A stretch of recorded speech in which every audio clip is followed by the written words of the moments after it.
Please come. Good morning, sir. Good morning, MEERA. Please sit down. You want to carry on with your mask or you want to?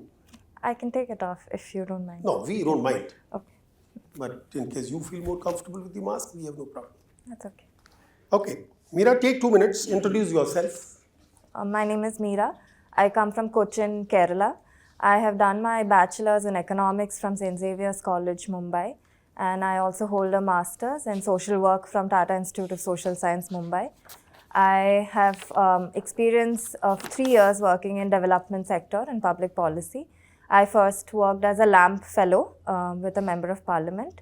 And I have also worked with Reliance Foundation in the CSR team, and later worked as a young professional with Development Monitoring and Evaluation Office with the Niti Aayog.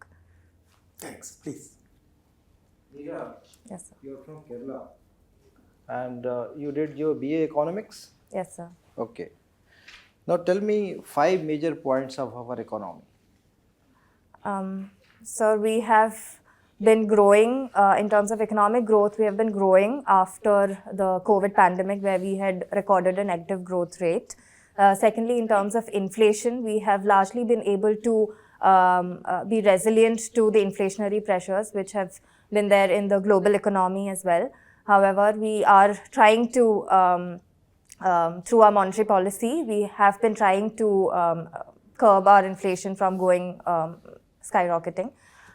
Thirdly, with respect to fiscal deficit, as mentioned in this year's budget, although it is beyond what has been prescribed in the Fiscal Responsibility and Budgetary Management Act, we have been trying to, we are trying to bring it down by 2024-25 to within the limits.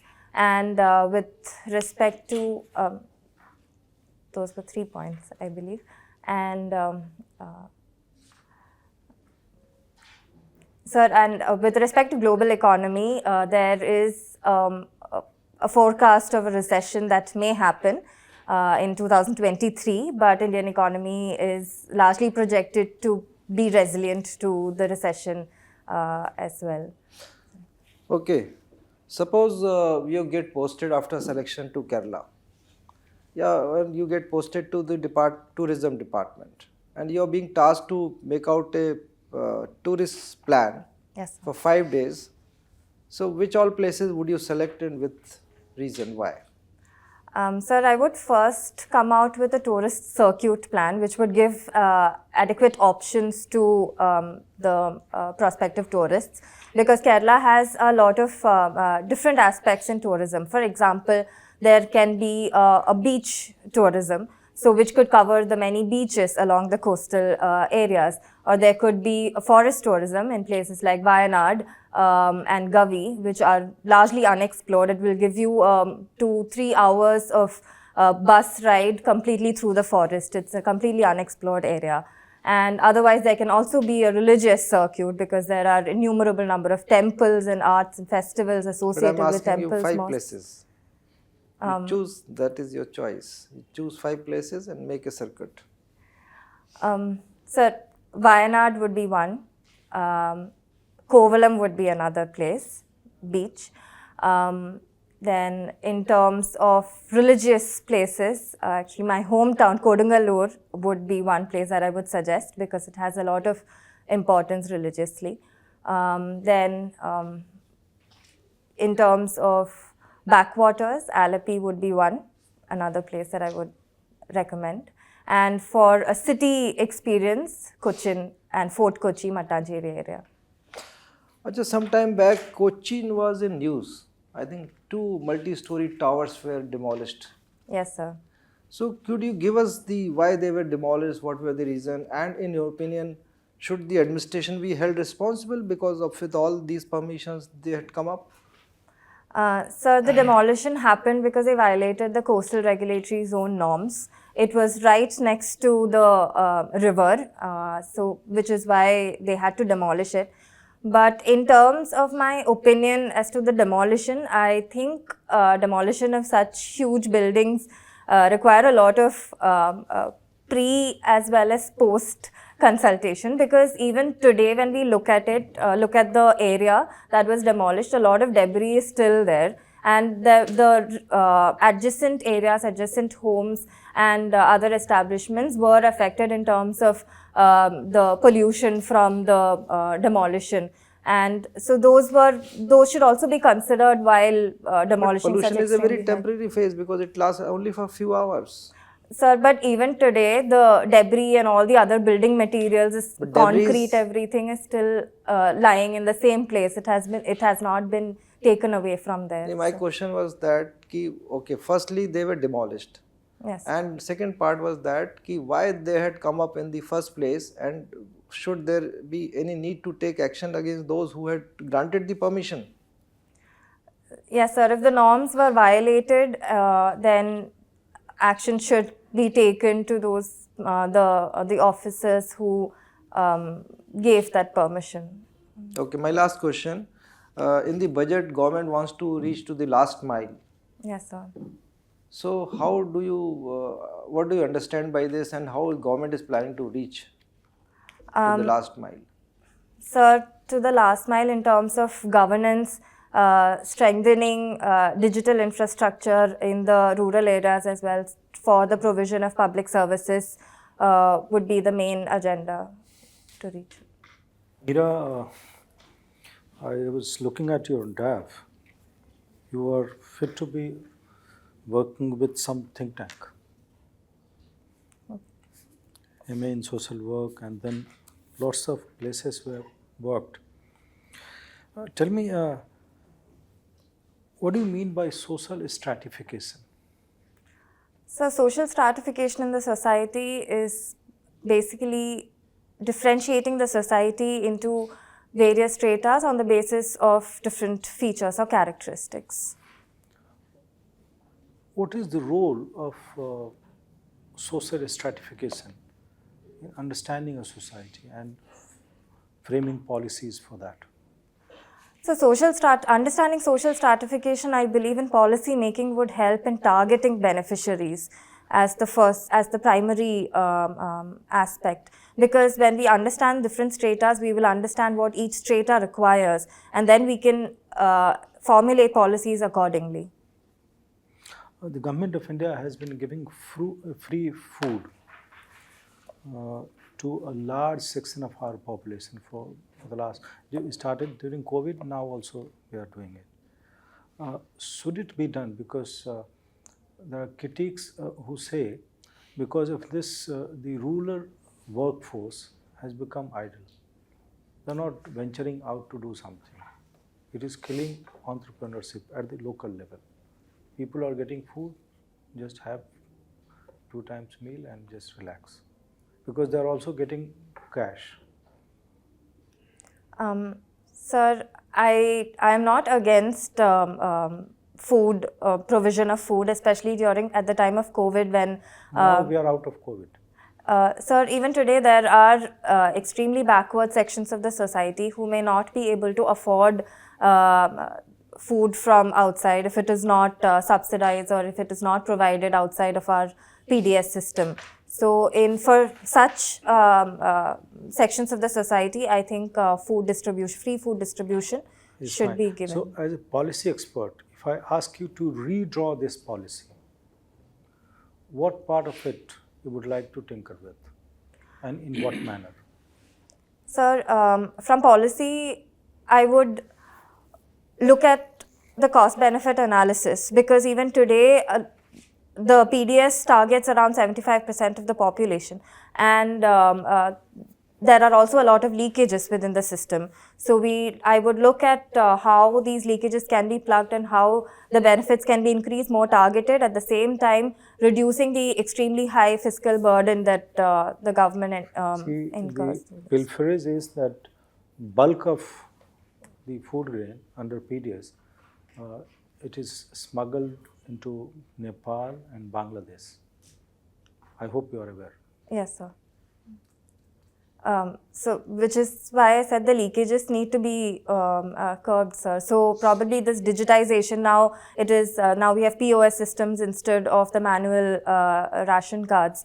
So, the digitization could be one way to plug these leakages. Tell me, what is the role of NGOs? Sir, I would like to consider it as two ways. NGOs could be either a nudge or it could be a bridge between the government and the citizens. So as a nudge, the NGOs could play a crucial role in pushing citizens to avail the facilities that the government is already providing. And as a bridge, it would help the government sort of understand what are the needs of the people. So these are the two crucial elements of an NGO. So, between nudge and bridge, where do you place the recent protests, rather violent protest in Kerala against the Adani port? It was nudge, or they were trying to build some sort of bridge between the state and the people? Sir, I would call it a bridge because after the protest, there was a committee which was formed with the state government as well as representatives of the NGO and the community, the coastal village community, and then the protests were withdrawn. So it led to a facilitation of some sort. Okay, my last question. The recent amendment to FCRA, what were these amendments and what did the Supreme Court say on them?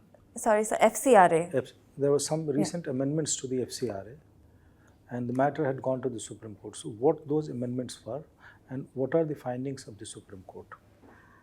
So the amendments of the FCRA was, it limited the amount which could be used for administrative purposes in the NGOs. Then all the NGOs had to register themselves with the SBI Bank in New Delhi. These are the two amendments that I could recall, sir. And I'm not able to recall what the Supreme Court judgment was in this regard. Thank you. Thank you, sir. MEERA, while answering ma'am's questions on travelling, did you assume that the travelling is being organized by some agency? No, sir. I assume that it would be On your own? Yes. You didn't ask for a compass and a knife. So I thought that is more essential than the food. Okay. And you didn't wanted to taste the local food, because you wanted to carry something on your own. Sir, Anyway, tell me, all these free health camps that you had organized with your organization, how helpful they are? Sir, so the health camp that we organized was in an urban slum. It was a part of my field work at TIS. No, but otherwise, do they serve any purpose? Yes, sir. In terms of accessibility, because this health camp was held in a place where, especially for persons with disabilities who could not travel to the primary health centers or the hospitals nearby. So by reaching out to the community inside, it was helpful. But then why shouldn't there be a regular affair instead of such sporadic efforts by some organization? Sir, I believe there should be more consistent efforts in this regard, also in terms of setting up more accessible spaces for persons with Similar disabilities. criticism is for the blood donation camps. We don't have probably the capacity to store such large-scale collections. Don't you think this is a wastage of resources? Sir, No, this is done only for some popularity purpose. sir, if there is a need in the community, then No, nobody does it by assessing the need of the community. It is because field work has to be done or that organization has to organize something. Otherwise, this could have been done on the regular basis. People would have adopted a village. This should have been the part of the social responsibility of the organizations. Yes, sir. But this was only a part of the entire program, which is an ongoing running program. So the health camp was just one of the event of the No, I'm not rolling asking program. your health camp. Otherwise, Yes, sir. There should be a proper, holistic and consistent effort in this regard. There should- someone told me that female outlive males. Is it correct? Yes, sir. The life expectancy of females are higher than males. Why?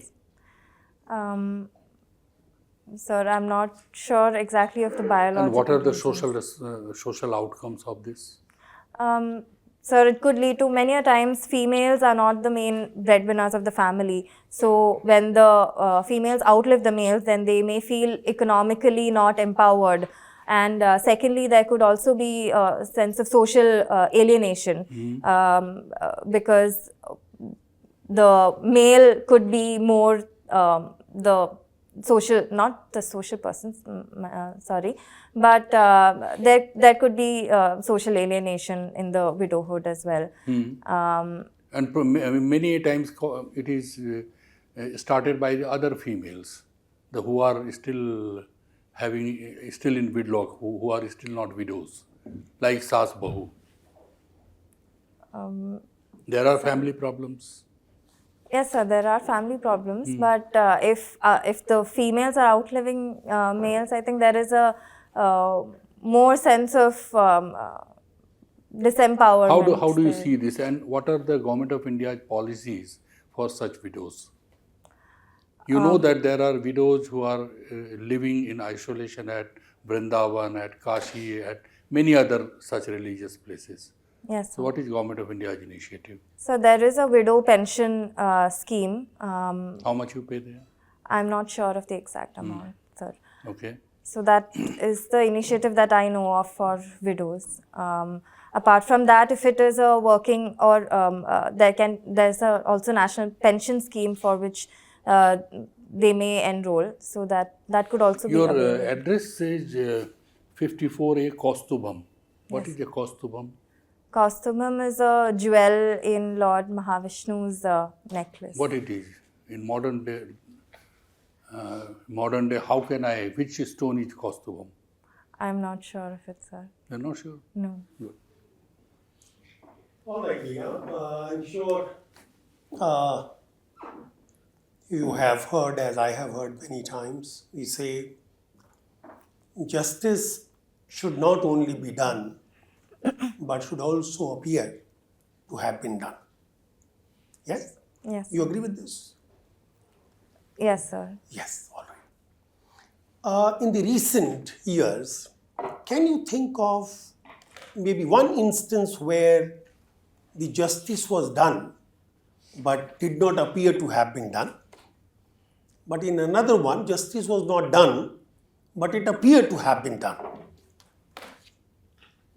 Sir, I think in the first part of the question, where justice Which was done but did not appear to have been did not appear to be done, Yes. I feel in governance, and this comes from my work with Niti Aayog, I feel that the push towards digital governance is something that has gained a lot of prominence within the policy sector as well as within central government. I think there is a very consistent effort which has been taken to improve digital systems by the ministries.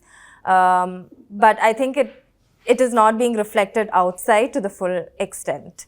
So the people maybe it don't will take believe that time. justice is being done. Yes. All right, the reverse of that, Sir, where justice was not done exactly, but everybody celebrated as if justice has been done. All right, no problem. Let's get out of this difficult area. You know the story of MEERA? yes, sir. All right. In case of MEERA, do you think justice was done? No, sir. I No. think But we behave as if justice was done.